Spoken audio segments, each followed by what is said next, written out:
الحديث على علم من أعلام الإعلام الوطني حجب الفقيدة الكبيرة لطيفة القاضي مهمة مستحيلة جدا، لأنها عنوان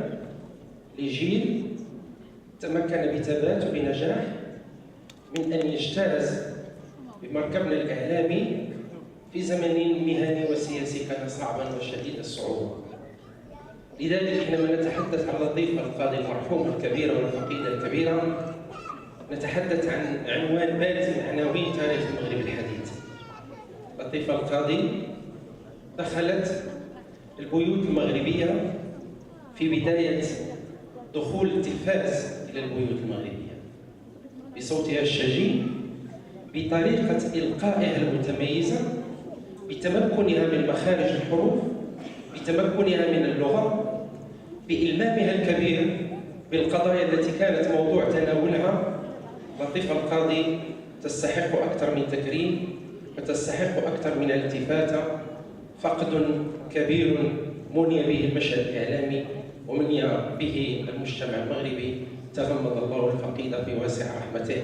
وأسكنها فسيح جنانه إلى جوار عباده الصالحين. لتسليم الدرع لوماج ديال المرحومه لطيفة القاضي نكسي بشرى بالرحوم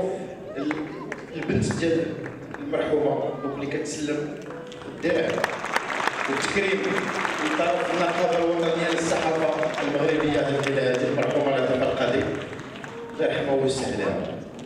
إن قضية الاعتداءات المتكررة على الصحفيات والصحفيين لا تزال تمثل هاجسنا الرئيسي، ونحن لم نجد لها تفسيرا ولا شرحا. ونلاحظ أن بعض قوات الأمن يتعمدون اقتراف جريمة الاعتداء الجسدي على الزميلات والزملاء الصحفيات والصحفيين، ونحن إن نتابع هذه الاعتداءات ونشهر بمقترفيها ونخاطب المسؤولين في شأنها، فإننا نعلن من هذا المنبر استغرابنا الشديد من تلبؤ السلطات العمومية والقضائية في وضع حد لها من خلال إعمال القانون وترتيب الجزاء بحق المعتدين. ولا نفهم هذا التمييز الذي يحظى به بعض أفراد قوات الأمن ومسؤولي السلطات المحلية في هذا الصدد، بحيث إذا اقترف مواطن عادي نفس الفعل، بل حتى إذا التصقت به تهمة إهانة أعضاء هذا الجهاز، تتم المصارعة بتحريك المصادر القانونية ضده، وفي كثير من الأحيان يتم اعتقاله، في حين تطال يد الميت الملفات حينما يتعلق الأمر بأفراد من قوات الأمن العمومي ومسؤولي السلطات المحلية. ولنا أن نستدل في هذا الصدد بما حدث من اعتداء شنيع على الزميل رضوان حفيان من طرف باشا مدينة محمدية، الذي سبق لي أن وصفته بأفقير المحمدية، حيث دعا صيته في الاعتداءات العنيفة على المواطنين، وتقدم بشكاية لدى النيابة العامة معززة بشهادة طبية تجبر مدة الأجل المنصوص عليها فيها على الاعتقال الجاني. ولحد الآن وبعد مرور أكثر من 3 أشهر لا زال فخامة الباشا المحترم يمارس وظيفته بصفة عادية، كما أقنعنا السلطات الحكومية بحتمية إيفاد لجنة التحقيق التي حلت فعلا بعين المكان واستمعت إلى الضحية وتأكدت من واقعة الاعتداء، لكن لحد الآن لم يظهر أي أثر لنتائج هذا التحقيق. وتعمدنا الوقوف على هذه الحالة من بين عشرات الحالات لأنها حالة دالة فعلا تكشف حقيقة الأمور في هذا الصدد.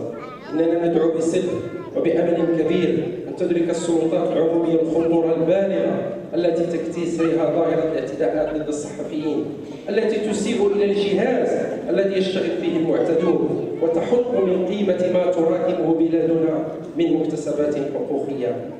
إن العمل النقابي لا تزال تواجه عدة إكراهات، بحيث لا تزال بعض العقليات المتخلفة والمتحجرة تستعدين، وهي تؤكد بهذا الاستعداد أن العمل النقابي يشكل تهديدا أو على الأقل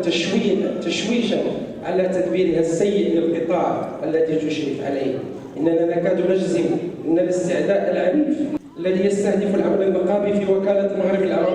العربي للأنباء مثلا غير مسبوق في تاريخ هذه المؤسسة العريقة، على الرغم من الظروف السياسية الصعبة التي عاشتها بلادنا خلال حقبة طويلة من الزمان.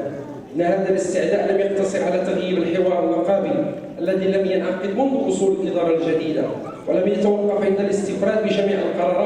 وما تدعيه الإدارة إصلاحا واستبعاد الشركاء، ولم يقتصر على الإقدام على دوس القوانين كما حصل بالنسبة لجمعية الأعمال الاجتماعية وتنصيب إطار وهمي سمي افتراء بالمؤسسة، والتي يتكون مكتبها المسير من المدير العام وزبانيته من رؤساء المصالح التابعين له، بل تجاوز الاستعداء المدى بأن نشرت الإدارة سلاح التصفية والتضييق على المسؤولين النقابيين في نقابتنا لممارسة الترهيب والتخويف. وهكذا وجدت زميلتنا فاطمة الحساني نفسها عرضة لطرد التعسفي لأسباب واهية، ووجد زملاء آخرون أنفسهم عرضة لقرارات تأسفية من قبيل التنقيل إلى مناطق نائية جدا دون أي حاجة إلى ذلك، ومن قبيل التجريد من المسؤولية والحرمان من العمل في المكاتب الدولية. إن زملائنا في وكالة المغرب العربي للأنباء يعيشون أجواء إرهاب حقيقية، ونحن إذ نعتز بصمودهم المنظومي نؤكد للمسؤولين الإداريين هناك أن غيرهم كثير سبقهم إلى مد هذه السياسة الأمنية المتخلفة بهدف القضاء على العمل النقابي أو تطويعه أو تقليم أظافره، وها هم أضحوا ذكريات سيئة في تاريخ هذا الشعب، في حين أن العمل النقابي بقي صامدا برجالاته ونسائه، ولعل بعضهم يتعظ الآن من هذا المصير المشؤوم. ونؤكد لمن لا يزال في حاجة إلى التأكيد بأننا لن نمل ولن نكل، وبيننا الزمن الكشاف.